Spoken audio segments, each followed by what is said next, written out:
ولتكن منكم أمة يدعون إلى الخير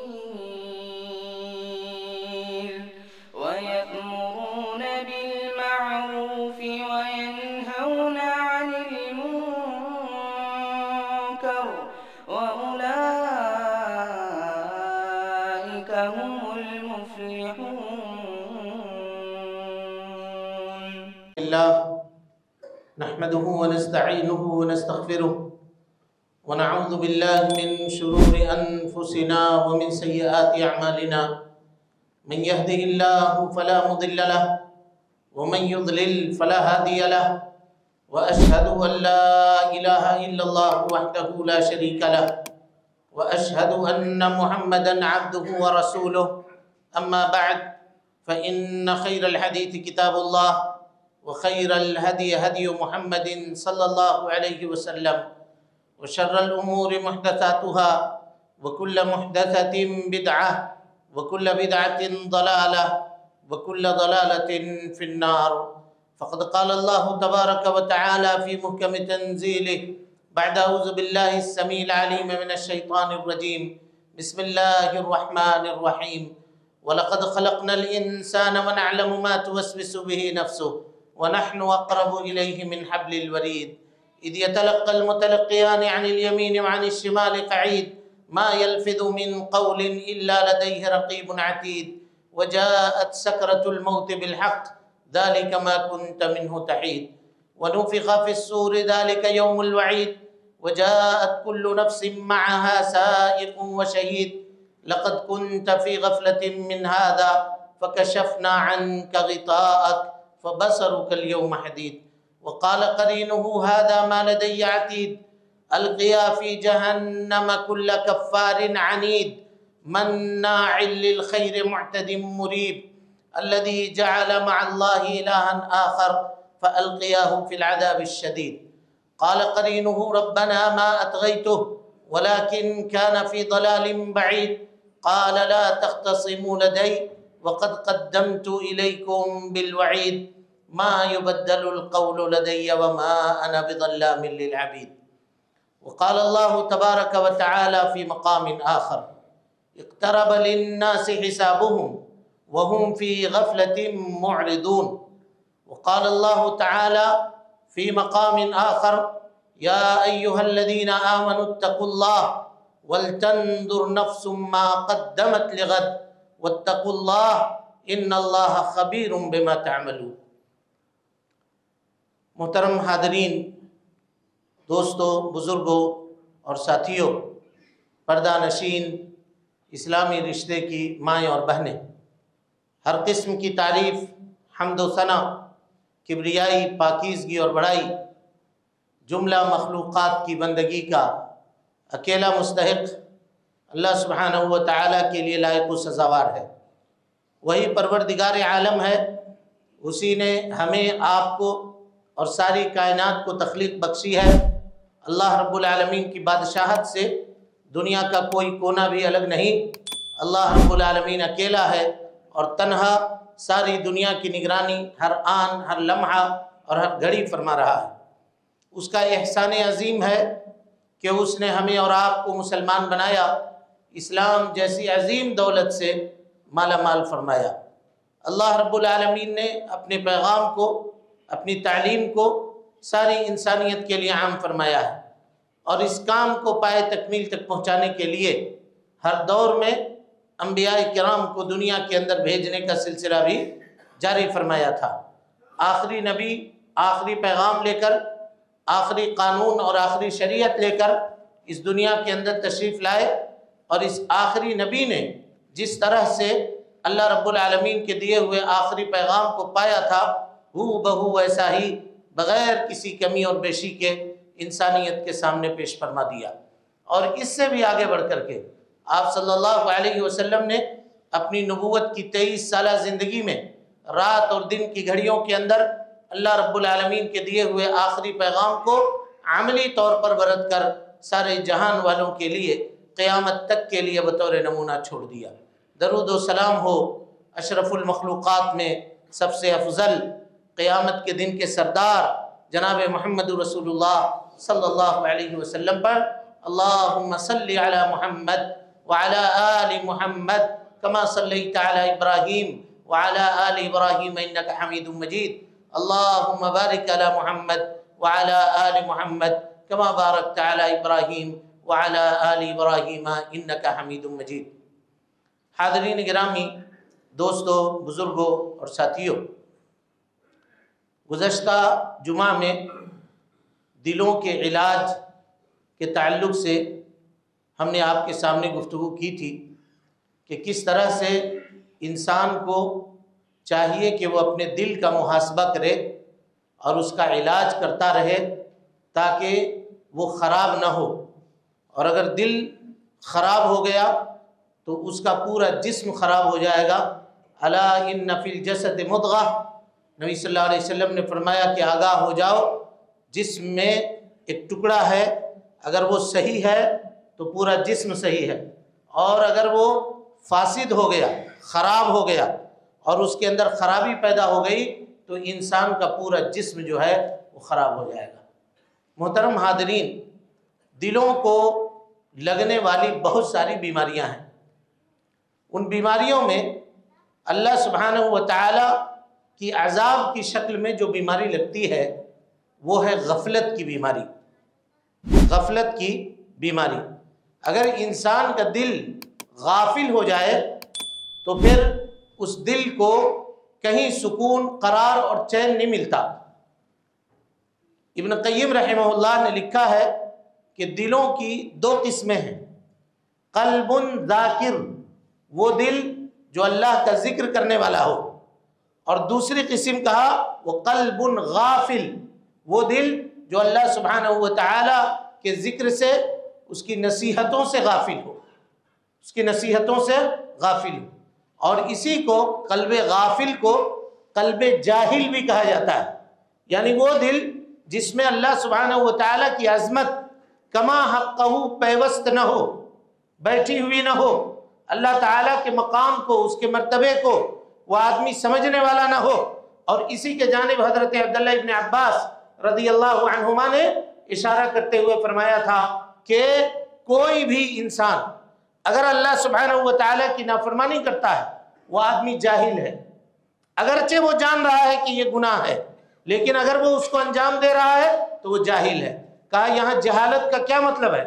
کہا جہالت کا مطلب اللہ کی عظمت کو اس نے نہیں پہچانا، اللہ سبحانہ و تعالی کے مقام کو، اس کے مرتبے کو اس نے کما حقہ جانا نہیں، جس کی وجہ سے وہ اللہ سبحانہ و تعالی کی نافرمانی کر رہا ہے۔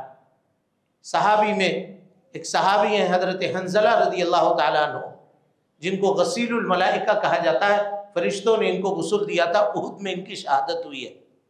ایک مرتبہ مدینے کی گلیوں میں نکل گئے باہر اور کہنے لگے نافقہ حنظلہ، نافقہ حنظلہ، حنظلہ منافق ہو گیا، حنظلہ منافق ہو گیا، اپنے بارے میں کہہ رہے ہیں۔ حضرت ابو بکر صدیق رضی اللہ تعالیٰ عنہ سے ملاقات ہوئی، کہا کیا بات ہو گئی، کیوں اس طرح کی بات کر رہے ہیں؟ ماشاءاللہ آپ مسلمان ہیں، کہہ رہے ہیں کہ وہ منافق ہو گیا۔ کہا کہ کیا بتلاؤں، جب ہم نبی کی مجلس میں بیٹھے ہوتے ہیں، ذکر و وعظ چل رہا ہوتا ہے، تلاوت قرآن مجید ہو رہی ہوتی ہے، نصیحتوں کی مجلس ہوتی ہے، تو ہمارے جسم میں بہنے والا خون آنکھوں سے آنسو کی شکل میں جاری ہو جاتا ہے، لیکن جب نبی کی مجلس سے باہر نکلتے ہیں تو ہم پھر دنیا داری میں پھنس جاتے ہیں، غفلت میں ہو جاتے ہیں، ہمیں پھر مرنے کا خیال نہیں رہتا، اللہ کے سامنے حساب و کتاب کا، اللہ سبحانہ و تعالیٰ کے سامنے جانے کا پھر ہم کو ہوش نہیں رہتا، ہم دنیا داری میں پھنس جاتے ہیں۔ کہیں ایسا تو نہیں کہ یہ منافقت ہے؟ اللہ اکبر! اب غور کیجیے، صحابی رسول ہیں، ان کے ساتھ یہ معاملہ ہے، کس طرح سخت محاسبہ وہ اپنا کر رہے ہیں کہ اے دل تجھے کیا ہو گیا ہے کہ تو پلٹتی کیوں ہے، تمہارے اندر یہ تبدیلی کیوں ہے؟ ایک مجلس میں تمہاری یہ کیفیت، دوسری مجلس میں تمہاری یہ کیفیت، کہیں نفاق تو تمہارے اندر نہیں ہے؟ کہیں ایسا تو نہیں ہے کہ تم نے اللہ کی عظمت نہیں پہچانی ہے، نہیں جانی؟ میرے بھائیوں، آج ہم اپنے دل کے بارے میں کیا کہیں گے؟ ہم کچھ کہنے سے بہتر ہے کہ آپ خود محاسبہ کریں اپنا، کہ ہم میں سے ہر شخص اپنے بارے میں اپنے دل کا محاسبہ کر کے کہے کہ وہ کیا کہے گا۔ کون سی ایسی گھڑی ہے جس میں ہم اللہ سبحانہ و تعالیٰ کی نافرمانی کرنے کے لیے اپنے آپ کو آمادہ نہیں پاتے؟ سمجھتے ہیں کہ یہ کام گناہ ہے، لیکن گناہ سمجھنے کے باوجود کہتے ہیں کہ اگر یہ نہیں کریں گے تو نہیں ہوگا۔ جھوٹ بولنا گناہ ہے، کون نہیں جانتا؟ کون ہم میں کا کون ایسا مسلمان ہوگا یا مسلمان کا بچہ جو 5 سال 7 سال کی جس کی عمر ہو گئی ہوگی، جو مکلف ہوگا، وہ یہ نہ جانتا ہو کہ جھوٹ بولنا گناہ نہیں ہے؟ اس کو معلوم ہے کہ گناہ ہے، جھوٹ کہنا گناہ ہے، لیکن ہم کہتے ہیں کہ اگر کاروبار میں نہیں بولیں گے تو تجارت نہیں کر سکتے، مارکیٹ میں جم نہیں سکتے، مارکیٹ میں جمنے کے لیے جھوٹ بولنا پڑے گا۔ یہ بول کر ہے، سب کو معلوم ہے غیبت کرنا گناہ ہے، چغلی کرنی گناہ ہے۔ نبی صلی اللہ علیہ وسلم نے فرمایا اکثر عذاب قبر انہی چیزوں سے ہوا کرتی ہے۔ اب اس کو کہیے کہ کیوں فلاں کی غیبت کر رہے ہو؟ کہا غیبت کہاں کر رہا ہوں، تم اس کو سامنے بلاؤ گے تو ہم اس کے منہ پر بھی کہیں گے، تو کیا منہ پر کہو گے تو پیٹھ کے پیچھے کہنا جائز ہو گئی بات؟ سوچیے، گناہوں پہ عذر دیتے ہیں ہم، یہ کہ ہم اس پہ شرمندہ ہوں، اس کے اوپر ہم اللہ سبحانہ و تعالیٰ سے معافی مانگے، ہم گناہوں کا عذر تلاشتے ہیں۔ کوئی آدمی اگر ہماری غلطی پر ہم کو متنبہ کرے، کہے کہ تمہارے اندر یہ خرابی ہے، تو بجائے اس کے کہ ہم اس کو کہیں جزاک اللہ خیر، آپ نے میری رہنمائی کی، ہم اپنی اصلاح کی کوشش کریں گے، اللہ سے توبہ کریں گے، استغفار کرنے کی کوشش کریں گے، ہم کہتے ہیں اس کے بارے میں عذر تلاشتے ہیں، نا آپ نے غلط سمجھا، بات ایسی نہیں تھی، اتنا تو چلتا ہے، یہ سب تو کرنا پڑتا ہے۔ سمجھ رہے ہیں؟ آدمی اس کو سمجھتا ہے کہ گناہ کرنا یہ ہوشیاری ہے، گناہ کرنا کسی کو دھوکہ دینا، کسی کو بیوقوف بنا دینا، اور اسی طریقے سے گناہوں کے مختلف قسموں کو انجام دینا آدمی اپنی چالاکی سمجھتا ہے۔ یہ تو میری چالاکی، میرے بھائیوں یہی غفلت ہے، یہی غفلت ہے۔ اللہ سبحانہ و تعالیٰ کہتا ہے اقترب للناس حسابهم، لوگوں کے حساب کا وقت قریب آ گیا ہے، اور حساب و کتاب، اللہ اکبر، ابن قیم نے لکھا ہے، اس عبارت کو ذرا غور سے سنیے گا، کہا وہ آدمی جو دنیا میں تاجر ہے، تجارت کرتا ہے، ہم سب تجارت کرتے ہیں، تاجروں کی تعداد زیادہ ہے ہم میں سے، ہم کوشش کرتے ہیں کہ روز کا روز اپنا حساب کریں، جب صبح دکان کھولتے ہیں، شام کو جب شٹر بند کر رہے ہوتے ہیں، اس سے پہلے حساب و کتاب کر کے کاغذ رکھ کر کے جیب میں، تب جا کر کے پیسے وغیرہ رکھ کر دکان سے باہر نکلتے ہیں۔ کوئی ہفتے میں کرتا ہے، کوئی مہینے میں کرتا ہے، کوئی سال میں ضرور کرتا ہے، اور اپنی پرانی غلطیوں کی اصلاح کرتا ہے کہ یہ غلطی ہم نے کی جس کی وجہ سے ہمیں گھاٹا ہوا ہے، اور ہم آئندہ سال یہ غلطی نہیں کریں گے، یہ عزم کرتا ہے، اور اس کے بعد اپنی تجارت شروع کرتا ہے یا اس کا آغاز کرتا ہے از نو۔ اللہ سے بھی ہم تجارت کرتے ہیں، ان اللہ اشترى من المؤمنین انفسهم واموالهم بان لهم الجنہ، اللہ سبحانہ و تعالیٰ نے جنت کے بدلے ہم سے ہمارے جانوں کا، ہمارے مالوں کا سودا کیا ہوا ہے، ہم بکے ہوئے ہیں اللہ سبحانہ و تعالیٰ کی اطاعت اور فرما برداری کے بدلے کہ اللہ تعالیٰ ہم کو جنت دے گا۔ اللہ کہتا ہے کہ بِبَيْعِكُمُ الَّذِي بَايَعْتُمْ بِهِ، اس تجارت کی خوشخبری قبول کرو جو تجارت تم نے اللہ سبحانہ و تعالیٰ سے کیا۔ کبھی ہم نے اس تجارت کا حساب لیا، دیکھا کہ کتنا منافع ہو رہا ہے اس میں، کتنے فائدے اس میں ہو رہے ہیں، کتنا نقصان اس میں ہو رہا ہے؟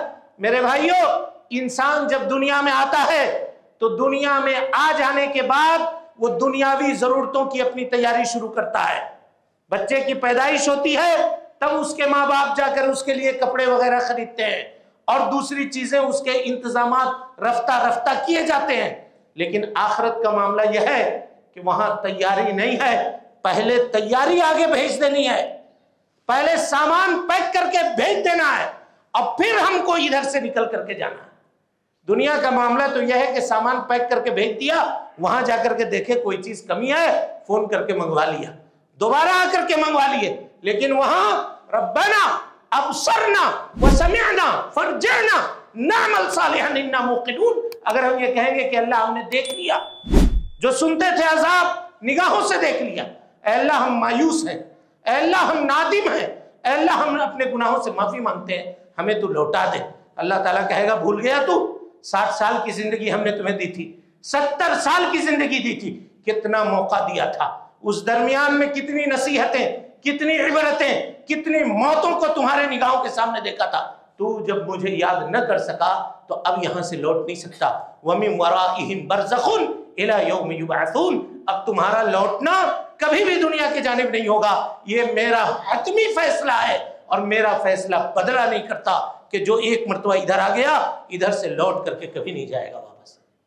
حافظ ابن کثیر رحمۃ اللہ علیہ کہتے ہیں کہ جب آدمی قبر میں ڈال دیا جاتا ہے، اس کو دفن کر دیا جاتا ہے، کہا فرشتے آتے ہیں اس کے پاس، یاتیانی ملکانی اسودانی ازرقانی، دو فرشتے آتے ہیں اتنے سیاہ کہ سیاہی کی وجہ سے گرین ان کے چہرے کے اوپر جو ہے نیلا پن ہو جاتا ہے، ایسے فرشتے، اور سامنے آ کر کھڑے ہوتے ہیں، سوال و جواب کرتے ہیں۔ بندہ جب سوال کا صحیح جواب دے دیتا ہے، صحیح جواب دے دیتا ہے، تو فرشتے اس کے سامنے پہلے جہنم لا کر کے دکھاتے ہیں، یہ دیکھو، یہ دیکھ رہے ہو جگہ؟ کہتا ہاں دیکھ رہے ہیں، کہ یہ تمہارا ٹھکانہ تھا، لیکن تو نیک نکلا، اللہ رب العالمین کی فرمانبرداری تو نے کی، اللہ سبحانہ و تعالیٰ نے یہاں سے تمہارا ٹھکانہ چینج کر کے اس جگہ پہ رکھ دیا، اب اس کو جنت دکھایا جاتا ہے، خوش ہو جاتا ہے وہ آدمی، اور اس کے بعد اس کو کہا جاتا ہے کہ ایک دم دلہن کی طرح سے سو جاؤ اس بستر کے اوپر، جنت کا بستر ہم ڈال دے رہے ہیں، بچھا دے رہے ہیں، جنت کی کھڑکیاں کھول دے رہے ہیں، وہاں کی ہوا ٹھنڈی ٹھنڈی تمہیں لگتی رہے گی، قبر حد نگاہ تک تمہاری ہم کشادہ کر دے رہے ہیں، کوئی پریشانی کوئی دقت کی بات نہیں ہے، سو جاؤ آرام سے، اب تمہارے اچھے دن آ گئے، برے دن ختم ہو گئے، بیماریوں والے، تکلیفوں والے، ٹینشن والے، مصیبتوں والے، وہ سب دن ختم ہو گئے، اب یہاں سے ابدی سکون اور راحت کی زندگی مبارک ہو تمہیں۔ اور اس کے مقابلے میں میرے بھائیو جو دوسرا ہوتا ہے، جو فرشتوں کے سوال کا جواب نہیں دے سکتا، پہلے فرشتے اس کے سامنے لا کر جنت دکھا دیتے ہیں، صحیح بخاری کی روایت ہے، کہا یہ دیکھ، یہ تھا تیرا ٹھکانہ، یہ تمہارا ٹارگٹ تھا، اس جگہ پہ تم کو جانا چاہیے تھا، لیکن تو بے ایمان نکلا، اللہ سبحانہ و تعالیٰ کی فرمانبرداری تو نے نہیں کی، نافرمانی کی، دنیا کی زندگی کو لہو و لعب میں گزار دیا، کھیل کود اور تماشا سمجھتا رہا، جیسی مرضی ویسے کام انجام دیتا رہا، اللہ تعالیٰ نے تمہارا یہ ٹھکانہ تبدیل کر کے یہ دیکھو جہنم لا کر کے پیش کرتا، کہا یہاں کر دیا، اب جلو اس میں، اب یہی تمہارا ٹھکانہ، اور اس کے بعد کہا جاتا ہے کہ اس کی قبر کو سمیٹ دو، اس طرح سے اس کی قبر سمیٹی جاتی ہے کہ پسلی کی دونوں ہڈیاں آپس میں ایک دوسرے سے پیوست ہو جاتی ہیں، اور وہ اتنا روتا، اتنا چلاتا اور اتنا گڑ گڑاتا ہے کہ ثقلین کے علاوہ، انس و جن کے علاوہ سارے لوگ اس کے رونے کے، اس کے چنگھاڑنے کے، اس کے چلانے کے، اس کے گڑ گڑانے کی، اس کے پکار کی آوازوں کو سنتے ہیں۔ پیارے مصطفیٰ صلی اللہ علیہ وسلم نے فرمایا لولا ان تدافنوا، اگر تم اپنے مردوں کو دفن کرنا چھوڑ دو گے، یہ خوف ہے مجھے، نہیں تو میں اللہ سے دعا کرتا کہ مردے کی رونے کی چیخ و پکار تمہیں سنا دے۔ جانتے ہیں حافظ ابن حجر کہتے ہیں کہ کیوں مردوں کو دفن کرنا چھوڑ دیں گے؟ کہ اتنی کثرت سے اموات ہوگی، اگر اللہ سبحانہ و تعالیٰ مردے کے رونے اور اس کے چیخنے چلانے کی آواز سنوائے انسان کو، تو انسانی کلیجہ اس کو برداشت نہیں کر سکے گا، ٹکڑے ٹکڑے ہو جائے گا، اور کثرت سے موت ہوگی، ایک موت کے بعد دوسری، دوسری کے بعد تیسری، ہارٹ فیل ہو جائے گا لوگوں کا اس منظر کو دیکھ کر کے۔ ہم سمجھتے ہیں نا کہ کہانی افسانہ ہے، یہ سب جو مولوی صاحب لوگ بولتے ہیں یہ سب کہانی افسانہ سناتا ہے، جو ہوگا دیکھ لیں گے۔ بہت سارے لوگ تو کہتے ہیں کہ دیکھیں گے، چلو قیامت میں، قیامت کو کس نے دیکھا ہے؟ لوگ یہ بھی کہتے ہیں، یہ دعویٰ بھی کرتے ہیں۔ اعوذ باللہ من الشیطان الرجیم، یقین نہیں ہے، کہا کہ اگر سنوا دے آواز اللہ سبحانہ و تعالیٰ تو اتنی کثرت سے لوگ مریں گے کہ دفنانے والا کوئی نہیں ہوگا۔ ایک معنی اس کا یہ ہے، اور دوسرا معنی کہا یہ ہے کہ کوئی بھی آدمی اپنے بھائی کو دفن نہیں کرے گا۔ کہا کیوں؟ کہا وہ جو روئے گا چلائے گا وہاں، اس کو عار لاحق ہوگی، لوگ کہیں گے کہ کتنا غلط آدمی تھا، کتنا برا خاندان کا آدمی تھا کہ اس کے آدمی کو قبر میں مار ہو رہی ہے، ہاں وہ پریشانی سے گزر رہا ہے۔ یہ جو عار لاحق ہوگا تو آدمی اس کو قبر میں ڈالنا چھوڑ دے گا، دفن کرنا چھوڑ دے گا، یہ معاملہ ہے۔ لیکن ہم لوگوں کی غفلت جیسی غفلت، اللہ اکبر، وما قدر اللہ حق قدرہ، اللہ تعالیٰ کہتا ہے ان لوگوں نے اللہ کی قدر کو نہیں پہچانا۔ اللہ ہمیشہ اپنے قدر کے پہچاننے کی دعوت دیتا ہے۔ میرے بھائیوں 5 وقت کی اذان میں جو 15 کلمات ہیں، 6 کلمات یہ کہے جاتے ہیں اللہ اکبر اللہ اکبر، تاکہ ہمیں پتہ چلے کہ اللہ بڑا ہے. ہمارے مال سے بھی، کاروبار سے بھی، تجارت سے بھی، سیاست سے بھی اور دنیا کے تمام چیزوں سے اللہ سبحانہ و تعالیٰ بڑا ہے. یہ ہمیں وارن کیا جاتا ہے. لیکن ہم کہتے ہیں نہ، اللہ بڑا نہیں ہے. زبان سے نہیں کہتے ہیں لیکن دل یہی کہتا ہے ہمارا کاروبار بڑا ہے، کسٹمر میرا بڑا ہے، ہماری دکانداری بڑی ہے، تجارت بڑی ہے، دنیا داری بڑی ہے، اور ہماری یہ محفلیں جہاں ہم یہ بیٹھے ہوئے ہیں یہ بڑا ہے. اللہ کہاں بڑا ہے؟ اگر اللہ بڑا ہوتا تو اللہ کی پکار سن کر کے دوڑتے نہیں، آتے نہیں. کوئی منسٹر بلا دے کہ آؤ ہمارے پاس، تو آدمی رات کو سوئے گا نہیں کہ صبح اٹھ کر کے ہمیں وہاں جانا ہے، منسٹر کے سامنے حاضری دینی ہے. اللہ کی قدر اس منسٹر کی اتنی بھی نہیں ہے تمہاری نگاہ میں، اور کہتے ہو کہ ہم مسلمان ہیں، اور آدمی یہ دعویٰ کرتا ہے کہ ہم اللہ سبحانہ و تعالیٰ کے اوپر ایمان لانے والے ہیں. کہاں کا ایمان؟ کیسا ایمان؟ میرے بھائیو، یہ وہ کھوٹا سکہ ہے جو کہیں نہیں چلے گا. یہ جان لیجئے کہیں نہیں چلے گا، نہ قبر میں چلنے والا ہے اور نہ اللہ سبحانہ و تعالیٰ کے سامنے چلنے والا ہے. ان عرضنا الامانۃ علی السماوات والارض والجبال فابین ان یحملنها، پہاڑوں کے اوپر اور اسی طریقے سے اللہ سبحانہ و تعالیٰ نے زمین کے اوپر اللہ نے اپنی امانت اتارنی چاہیے. انکار کر دیا انہوں نے، ہم سے نہیں ہوگا، یہ بوجھ ہم نہیں اٹھا سکیں گے. وحملها الانسان، انسان نے اٹھا لی. انہو کان ظلوما جہولا، اللہ تعالیٰ کہتا ہے بے شک یہ بہت بڑا ظالم بھی ہے اور بہت بڑا جاہل بھی ہے. بہت بڑا جاہل ہے. اللہ کے فرامین کو قبول کرنے کے بعد اس کو ماننے سے انکار کرتا ہے، یہ ظلم ہے. اور باتوں کو جان کر کے گناہوں کے اندر ملوث اور مبتلا رہتا ہے، یہ اس کی جہالت ہے. کب تک غفلت کی یہ چادر کب تک ہم اپنے سینوں کے اوپر، اپنے دل کے اوپر ڈال کر کے رکھیں گے؟ کب اپنا محاسبہ کریں گے؟ حاسبوا انفسکم قبل ان تحاسبوا، اپنا محاسبہ کرو قبل اس کے کہ اللہ سبحانہ و تعالیٰ کے سامنے حساب و کتاب دینے کے لیے حاضر ہونا پڑے گا. اور اس کے پاس جب حساب و کتاب کے معاملے میں میرے بھائیوں فیل ہو گئے تو پھر ایسا نہیں ہے کہ دوبارہ موقع دیا جائے گا کہ چلو ایک موقع دیتے ہیں پھر سے معاملہ کر لو. آج ہماری سماجی زندگی، سیاسی زندگی، اقتصادی زندگی آپ اٹھا کر کے دیکھ لیں. حضرت عمر ابن خطاب رضی اللہ تعالیٰ عنہ کہتے ہیں کہ ایک مرتبہ میں کسی کام سے حضرت ابوبکر صدیق رضی اللہ عنہ کے گھر میں گیا تو کیا دیکھتا ہوں کہ حضرت ابوبکر صدیق رضی اللہ تعالیٰ عنہ اپنے ہاتھ سے اپنی زبان پکڑ کے کھینچ رہے ہیں اپنی زبان پکڑ کر کے. میں قریب گیا، کہا کہ یہ کیا کر رہے ہیں آپ، کیوں کھینچ رہے ہیں زبان پکڑ کے؟ کہا کہ یہی وہ تو چیز ہے جس نے مجھے ہلاکت کے جگہوں کے اوپر اترنے پہ مجبور کیا ہے. کتنے کام میں نے ایسے کیے ہیں اس کے ذریعے سے جو بات مجھے نہیں کرنی چاہیے تھی. اس کو سزا دے رہا ہوں تاکہ آئندہ یہ اسی جگہ پہ استعمال ہو جہاں استعمال ہونے کی اجازت اللہ اور اس کے رسول نے دی ہے. میرے بھائیوں، اسلاف کا یہ معاملہ ہے جن کو اس دنیا میں جنت کی بشارت اور خوشخبری دی گئی ہے، وہ اپنا محاسبہ اس طرح سے کیا کرتے تھے. ابھی حضرت حنظلہ کا واقعہ جو غسیل الملائکہ ہیں، ان کا واقعہ ہم نے آپ کے سامنے بیان کیا اور رکھا ہے. غفلت کی یہ چادر میرے بھائیوں، یہ اللہ سبحانہ و تعالیٰ کی جانب سے عذاب ہے. اس عذاب کو توبہ اور ندامت کے آنسوؤں سے پوچھا جا سکتا ہے، دور کیا جا سکتا ہے. اس کے علاوہ کوئی اور دوسرا راستہ نہیں ہے. آدمی اپنا محاسبہ کرے، ہم کیا ہیں یہ دیکھنے کی کوشش کریں. کیا تھے ہم؟ اللہ نے کیا کچھ عطا کیا؟ ہماری حیثیت کیا تھی جب ہم اس دنیا میں آئے تھے؟ کسی چیز کے مالک نہیں تھے، بولنے کی طاقت نہیں تھی. بھوک اگر لگے تو زبان سے کہہ بھی نہیں سکتے تھے کہ ہمیں بھوک لگی ہے.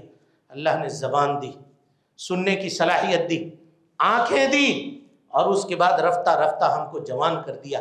ہماری کمزور ہڈیاں جو انگلی سے دبانے سے مسل جاتی مضبوط ہو گئی، توانا تندرست ہو گئے. اللہ نے کھانے پینے کا انتظام کیا، جسم کو توانا رکھا. اس لیے رکھا کہ ہم اللہ سبحانہ و تعالیٰ کی زمین کے اوپر سرکشی کریں، طغیانی کریں، اس کی روزی کھا کر کے اس سے بغاوت کا اعلان کریں، اس کی روزی کھا کر کے اس کی نافرمانی کریں. کیا اس لیے اللہ نے توانا بنایا؟ اسی کو کہا یا ایھا الذین آمنوا اتقوا اللہ، اے ایمان لانے والو اللہ کا تقوی اختیار کرو.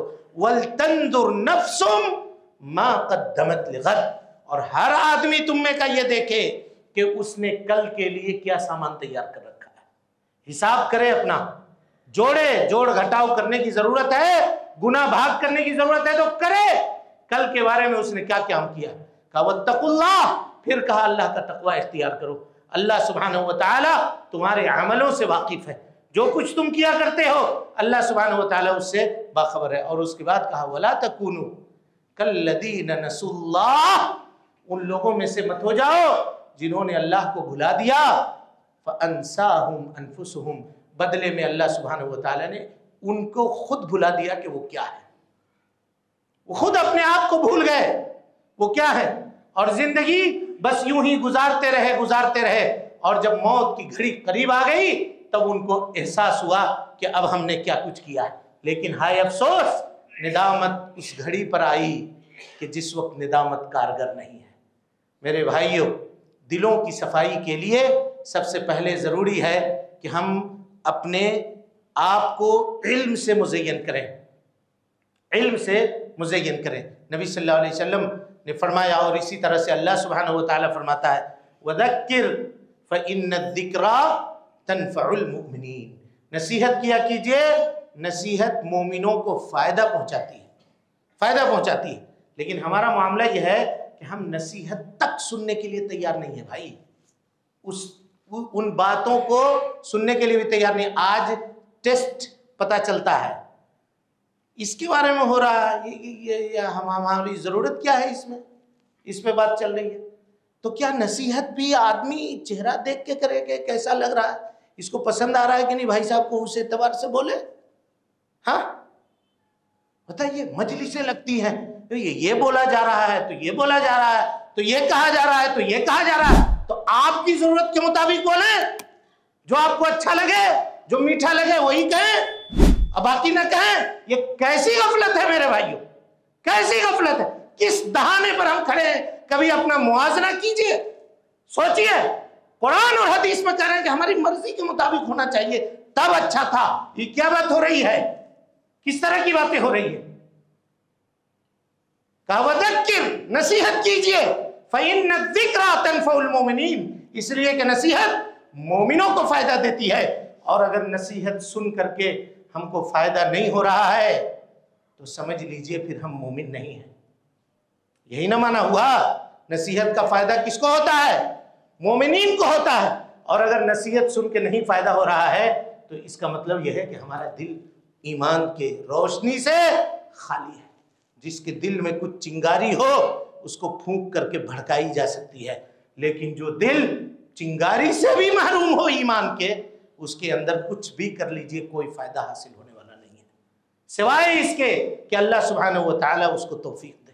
چنانچہ میرے بھائیوں، دلوں کی صفائی کے لیے سب سے پہلی چیز ہے علم، اور علم اللہ سبحانہ وتعالی اس شخص کو عطا کرتا ہے جس کو حکمت دیتا ہے۔ یہ بات جان لیجئے، ہم کہتے ہیں دنیا میں فلاں عقل مند ہے، اس نے عقل مندی سے یہ کر لیا، وہ عقل مند ہے، اس نے عقل مندی سے یہ کر لیا۔ اگر علم دین سیکھنے کے لیے ہمارے پاس وقت نہیں ہے تو دنیا میں ہم سے بڑا بے وقوف کوئی نہیں ہوگا، کوئی نہیں ہوگا۔ کہا کہ کیوں کوئی نہیں ہوگا؟ اللہ سبحانہ وتعالی نے حضرت موسیٰ کو خضر کے پاس بھیجا تھا نا، کہا تھا کہ آپ سے بڑا عالم ہے، جائیے۔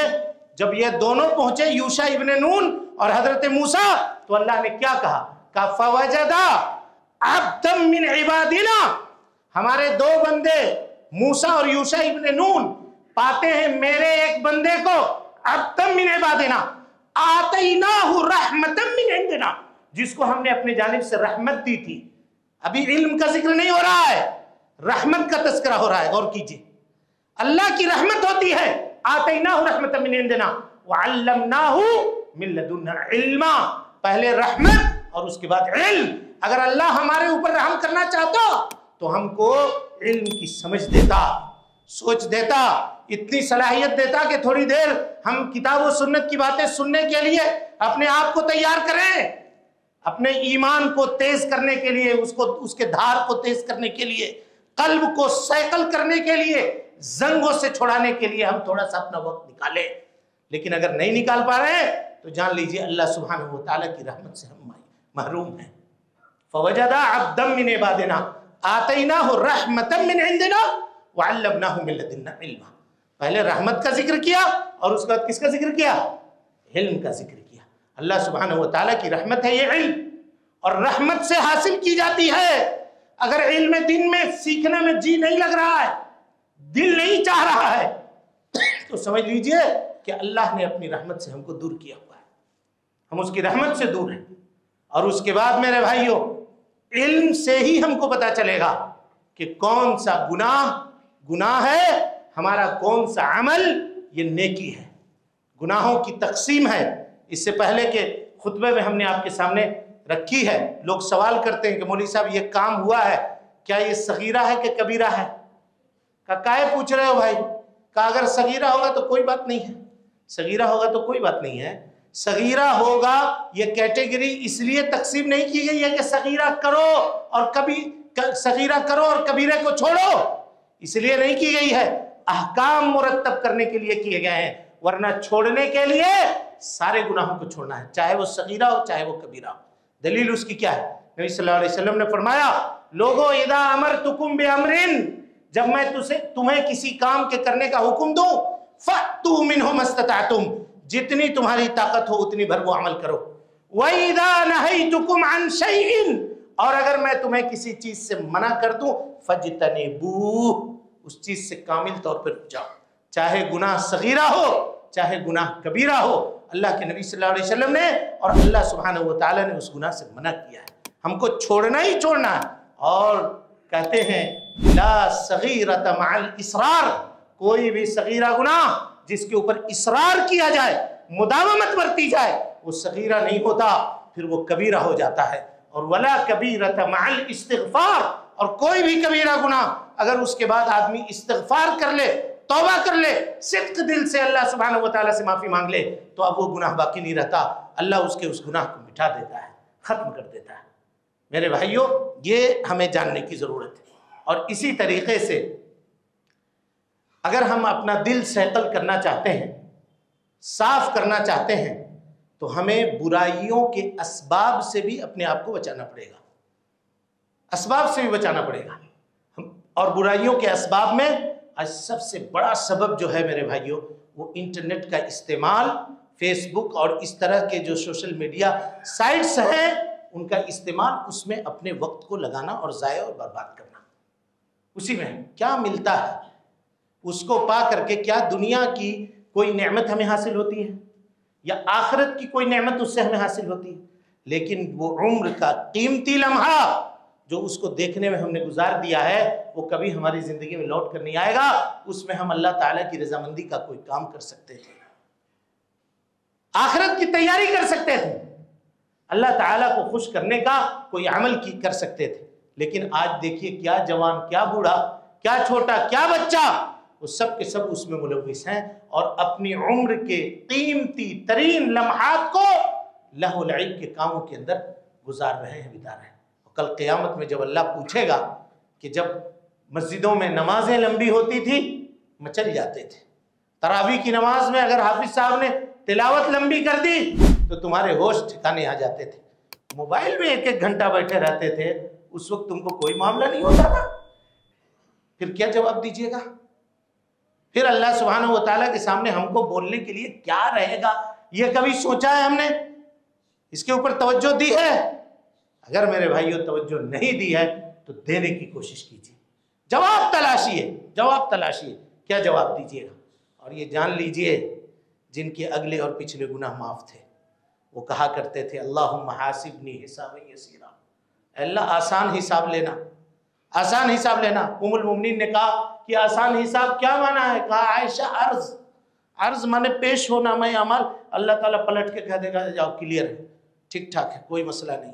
لیکن اگر کسی بات پہ اے عائشہ اللہ نے سوالیہ نشان کھڑا کر دیا اور یہ کہا کہ یہ کیوں کیا ہے تو سمجھو کہ گئے، اب نہیں چھوٹ سکتے، اب وہاں چھٹکارا نہیں مل سکتی، اب گاڑی پھنس گئی، اب یہاں سے پھر نجات پانے کا کوئی راستہ نہیں ہوگا. اس منظر کو یاد کیجئے، اس کو سوچئے. دنیا میں ہم تھوڑی سی رسوائی کے لیے ڈرتے ہیں، وہاں حضرت آدم سے لے کر قیامت تک آنے والے لوگ موجود ہوں گے، ان کے سامنے جب نام لے کر بلایا جائے فلاں ابن فلاں اس جرم کا مجرم ہے، اس وقت کون سی زمین ہم کو چھپنے کو ملے گی؟ کوئی کھال ڈھیپ بھی تو نہیں ہوگا، ہاں کوئی گڑھا بھی نہیں ہوگا، کوئی پہاڑ بھی نہیں ہوگا کہ پتھر کے پیچھے جا کر کے منہ چھپا لیں، وہ بھی معاملہ نہیں ہوگا۔ میرے بھائیوں یہ وہ دن ہوگا، اس کی تیاری کیجئے۔ اللہ کہتا ہے اقترب للناس حسابهم، لوگوں کے حساب کی گھڑی قریب آ چکی ہے، وہم فی غفلۃ معرضون، اور یہ غفلت میں ہیں، اعراض کر رہے ہیں، لاہیۃ قلوبہم، ان کے دل غافل ہیں، بیانات سنتے ہیں غافل ہیں، اور جب دل غافل ہو جائے تو میرے بھائیوں پھر نصیحتیں اس کے اوپر کارگر نہیں ہوتی۔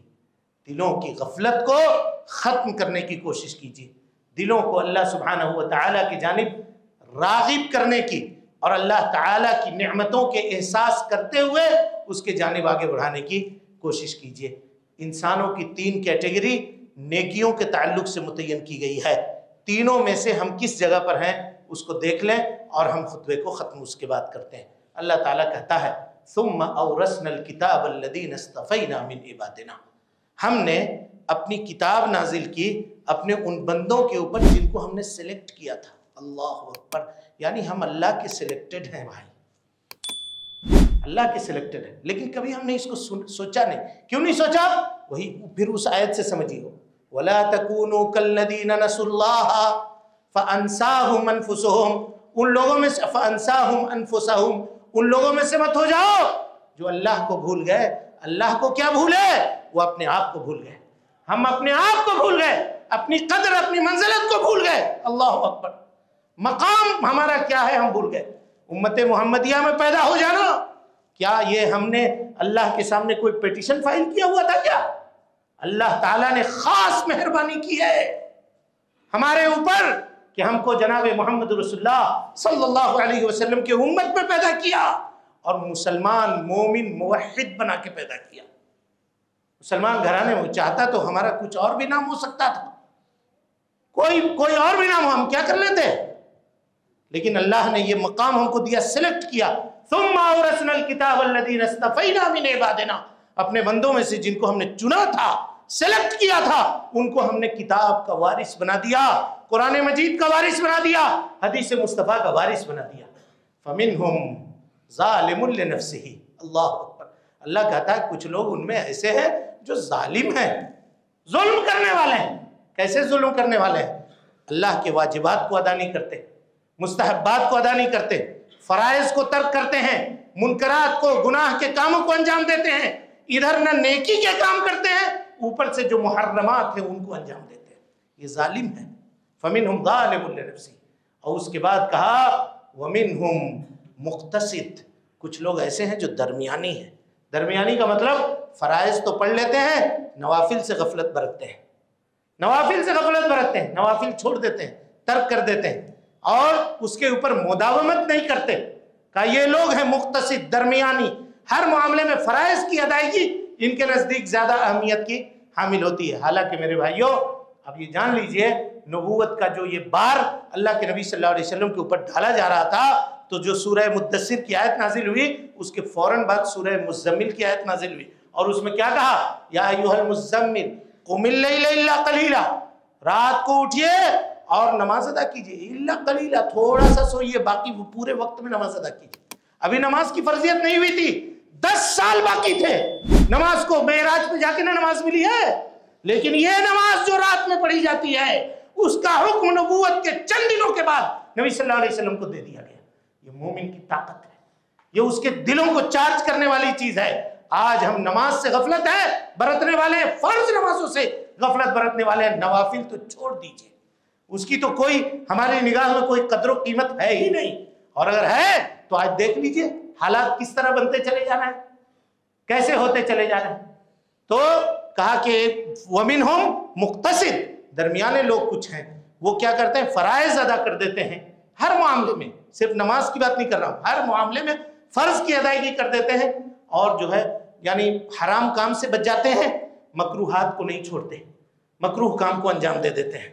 یہ وہ کون لوگ ہیں؟ یہ درمیانی لوگ ہیں. اور اس کے بعد کہا وَمِنْهُمْ سَابِقٌ بِالْخَيْرَاتِ بِإِذْنِ اللَّهِ، اور کچھ لوگ ایسے ہیں جو اللہ کی توفیق سے نیکی میں جلد بازی کرتے ہیں. کہاں نیکی کا موقع ہم کو ملے گا وہاں جا کر کے نیکی کریں گے، کہاں بھلائی کا موقع ہمیں ملے گا وہاں جا کر کے ہم بھلائی کریں گے. کہا یہ تیسرا جو ہے اللہ تعالیٰ نے کیٹیگری پلٹ دی، پہلے سب سے نیچے والے کو ذکر کیا، پھر بیچ والے کو ذکر کیا، اس کے بعد سب سے اونچے والے کو ذکر کیا. اب ہم دیکھیں کہ ہمارا شمار ان تین کیٹیگریوں میں کس مقام کے اوپر ہوتا ہے. میرے بھائیوں، جنت کے درجات ہیں اور وہ درجات ہمارے اعمال سے طے ہوں گے، اور جہنم کے درکات ہیں اور وہ درکات ہمارے اعمال سے طے ہوں گے. اب سیٹ یہ کرنا ہے، فیصلہ ہمیں لینا ہے، چوز ہمیں کرنا ہے، چوائس ہمارا ہے، اختیار ہمیں کرنی ہے. یا تو یہاں بکنگ کروا لیں یا وہاں بکنگ کروا لیں. اللہ تعالی ہم سب کو حسن عمل کی توفیق دے. رب العالمین ہم سب کی اصلاح فرمائے. اے اللہ گناہوں سے ہم سب کے دلوں میں نفرت پیدا کر دے. اے اللہ رب العالمین نیکیوں سے محبت پیدا کر دے. اے اللہ اس دنیا کو، اے اللہ رب العالمین ہم سب کی نگاہوں میں اس قدر محبوب رکھ جتنی یہ ہماری ضرورت ہے. اے اللہ اس سے زیادہ یہ دنیا ہمارے نگاہوں میں محبوب نہ ہو. اے اللہ رب العالمین تو ہم سے راضی ہو جا. ان اعمال کی توفیق دے جو تیری رضامندی کے اے اللہ باعث ہیں، اور اے اللہ تیری ناراضگی کے باعث تمام اعمال سے ہم سب کو بچا لے. اے اللہ مسلمان مردوں کی اصلاح کر، اے اللہ مسلمان عورتوں کی اصلاح کر، اے اللہ ہم سب کی اصلاح فرما دے. اے اللہ جہاں کہیں ہمارے مسلمان بھائی پریشان ہیں، اے اللہ سب کی پریشانیوں کو دور فرما دے. اے اللہ جو لوگ بیمار ہیں انہیں شفا کامل عاجلہ نصیب فرما دے. اے اللہ پریشان حال کی پریشانیوں کو دور کر دے. ہم سب پر اپنی رحمت کی چادر عام فرما دے. اے اللہ ہم سب کی اصلاح فرما دے، ہم سب کے دلوں کو درست کر دے، گناہوں سے بچا کر کے رکھ. جب تک زندہ رکھ، دین اسلام پہ زندہ رکھ، اور جب اٹھا ایمان پہ اٹھا. اقول قولی ھذا واستغفر اللہ لی ولکم ولسائر المسلمین من کل ذنب وخطیئۃ فاستغفروہ انہ کان للأوابین غفورا. محترم سامعین و ناظرین، آپ تمام حضرات سے گزارش ہے کہ مرکزی جامع مسجد کے خطبات اور دروس کو اگر آپ سننا چاہتے ہیں تو اس چینل کو آپ لائک کریں، اس کو سبسکرائب کریں اور اس کو لوگوں تک پھیلانے کی کوشش کریں. اللہ رب العالمین ہم سب کی نیکیوں کو قبول کرے. وجزاکم اللہ خیرا.